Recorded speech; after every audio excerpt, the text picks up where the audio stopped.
네, 한 발짝도 못 나가고 있다. 앞이 안 보인다. 이런 표현이 요즘 정치권에 쏟아지는 얘기일 것이고 또한 질문일 것입니다. 40여 년 정치부 기자 그리고 서울신문 사장을 지내신 정치평론가 이동화 전 사장을 연결합니다. 안녕하십니까? 예, 안녕하세요. 네, 뭐 정치부 기자 몇십 년 하셨으니까 이런 정도는 뭐 문제도 아니야. 아, 이건 그전에 보지 못했던 상황이야. 뭐 여러 가지 하실 텐데 어떻게 보십니까? 이 판을. 문제는 이제 이게 국가를 위해서 매우 불행한 일이다. 네. 이렇게 얘기를 할 수가 있죠. 지금 말하자면 일종의 난국입니다. 네. 그 난국의 중심에 어떤 것이 있는 겁니까?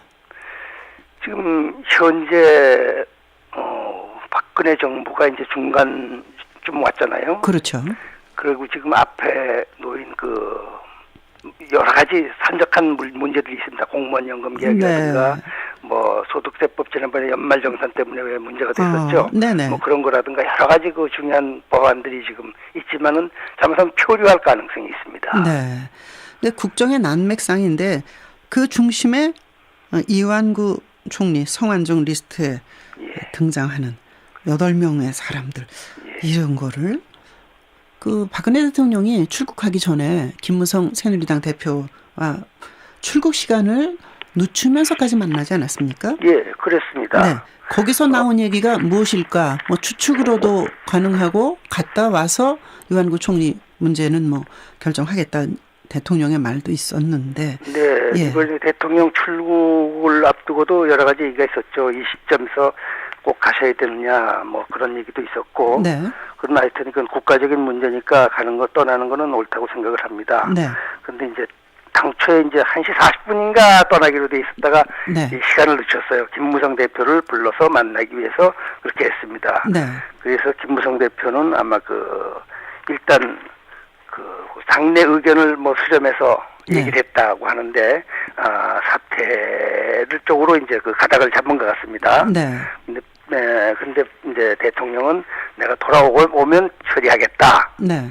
이 얘기는 이제 두 가지 뜻이 있는 것 같아요. 아, 네. 하나는 그걸 받아들이겠다는 뜻으로 해석할 수도 있고, 네. 또 하나는 중간에 야당이 이제 해임 건의안 등을 낼 때, 좀 동조하지 말아달라는 그런 뜻도 있지 않나 그렇게 생각이 됩니다. 네. 결국은 와서 처리하겠다는 것은 사퇴를 와서 결정하겠다는 쪽에 무게가 실린 건 아닌가. 또 그동안에 변하고 있는 그 민심을 살펴서 반영하겠다 이런 얘기도 아닐까 싶은데요. 네, 바로 그거죠. 그런데 그 민심은 별로 지금 수그러들 것 같지 않습니다. 네. 그래서 아마 사퇴 쪽으로 간 방향을 잡지 않겠느냐 이렇게 지금 보고 있습니다. 네. 어제 55주년 4.19 혁명 거기서도 김무성 대표하고 싸늘한 침묵의 악수만 나누고 이런 걸 보면 느낌이 그런데 근데 그렇기 때문이 아니라 그동안 별로 친분이 깊지 않다고 얘기했는데 한 200여 차례 1년 동안의 통화 기록이 나왔단 말이에요. 예, 그렇습니다. 애초부터 이제 별로 잘 모르는 것처럼 높지 않은 것도 없다. 그렇게 이제 처음부터 그렇게 좀 거짓말을 했죠. 네.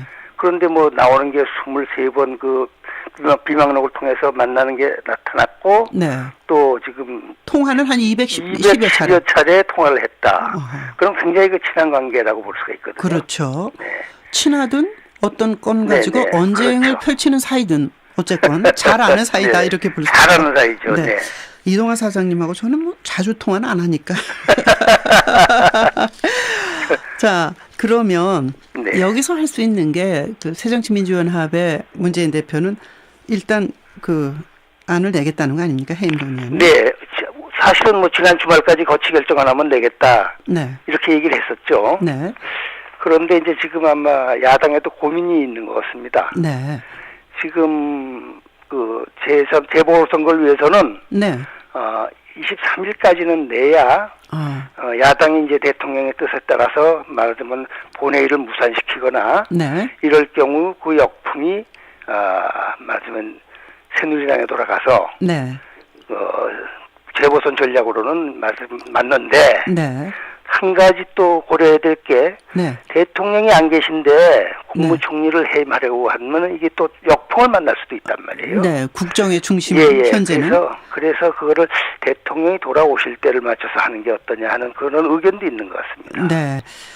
그러면 만약에 본회의에서 가결되면 새정치민주연합의 힘으로 또 부결되면 새누리당이 동조하지 않아서. 네네. 근데 이제 새누리당의 이탈표가 한 14표 정도가 있어야 가결된다는데. 네, 그렇습니다. 이동하 사장께서는 이탈표가 나올 걸로 보시는지 나온다면 어느 정도 보십니까? 이탈표가 나온다고 봐서 네. 아마 그 본회의를 무산시킬 가능성이 더 크지 않나 저는 그렇게 봅니다. 네.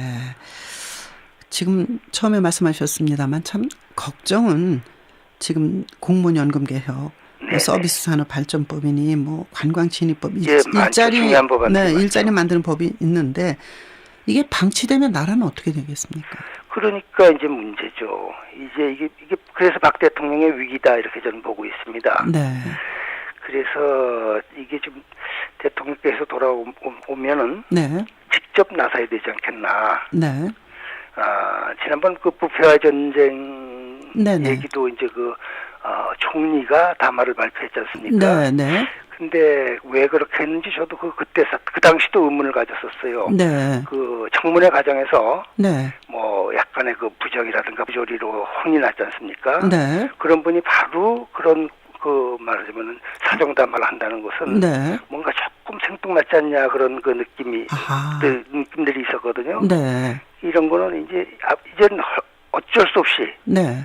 대통령이 직접 나서서 이 위기를 돌파해야 되지 않느냐 그렇게 생각이 됩니다. 지금 말씀하신 이제 이완구 총리의 그 아주 강력한 사정 드라이브를 걸겠다는 것을 성완종 전 회장을 자극했고 또 그것을 지켜본 김진태 검찰총장이 왜 총리가 저걸 이렇게 나서나 검찰의 몫을 뭐 이랬다는 얘기도 있긴 있더라고요.